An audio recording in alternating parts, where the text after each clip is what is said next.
कोई दीवाना पागल कहे ना, कोई तो मौके गजाल कहे ना। क्रिस वाला गाना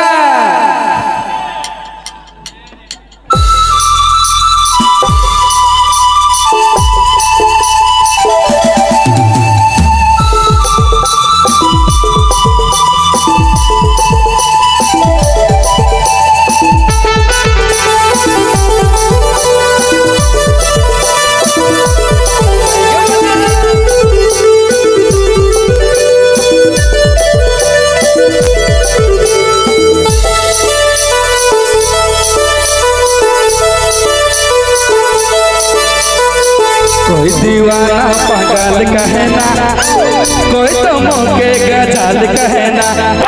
कोई दीवाना पागल कहे ना, कोई तो मौके गजाल कहे ना।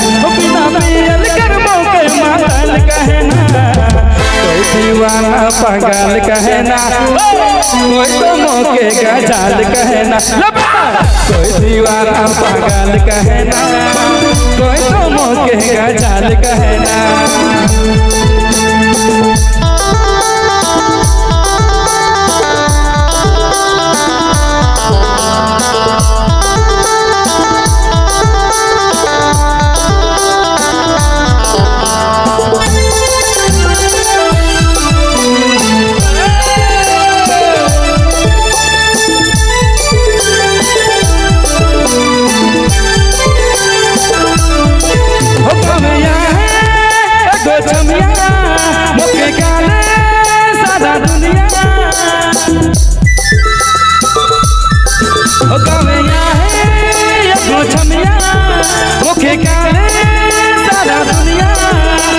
से मौके काले बादल कहे ना।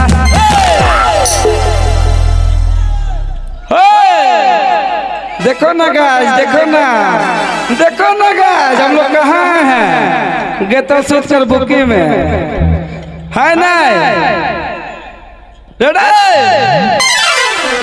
हम लोग कहाँ हैं ये जानने के लिए सीखो ऐप डाउनलोड करें, और छोड़ी पटाने के लिए सीखो ऐप डाउनलोड करें। कोई दीवाना पागल कहे ना, कोई तो मौके का छाल कहे ना।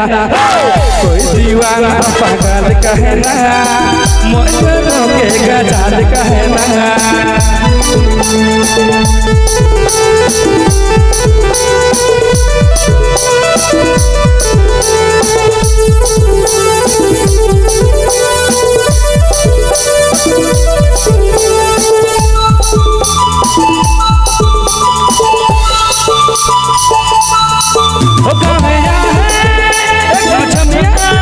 मुखे गाले सारा दुनिया,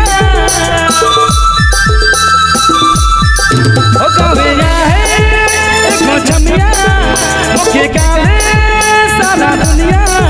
उधर से मौके काले पागल कहे ना। कोई दीवाना पागल कहे ना, कोई तो मौके गजाल कहे ना। कोई दीवाना पागल कहे ना, कोई तो मौके गजाल कहे ना। बिना पियल कर मौके मातल कहे ना। ले बेटा कोई दीवाना पागल कहे ना, कोई तो मौके गजाल कहे ना। कोई दीवाना पागल कहे ना, कोई तो मौके गजाल कहे ना। बिना पियल कर मौके मातल कहे ना। कोई दीवाना पागल कहे ना बेटा, कोई तो मौके गजाल कहे ना। कोई दीवाना पागल कहे ना, कोई तो मौके गजाल कहे ना। कोई दीवाना पागल कहे ना, कोई तो मौके गजाल कहे ना।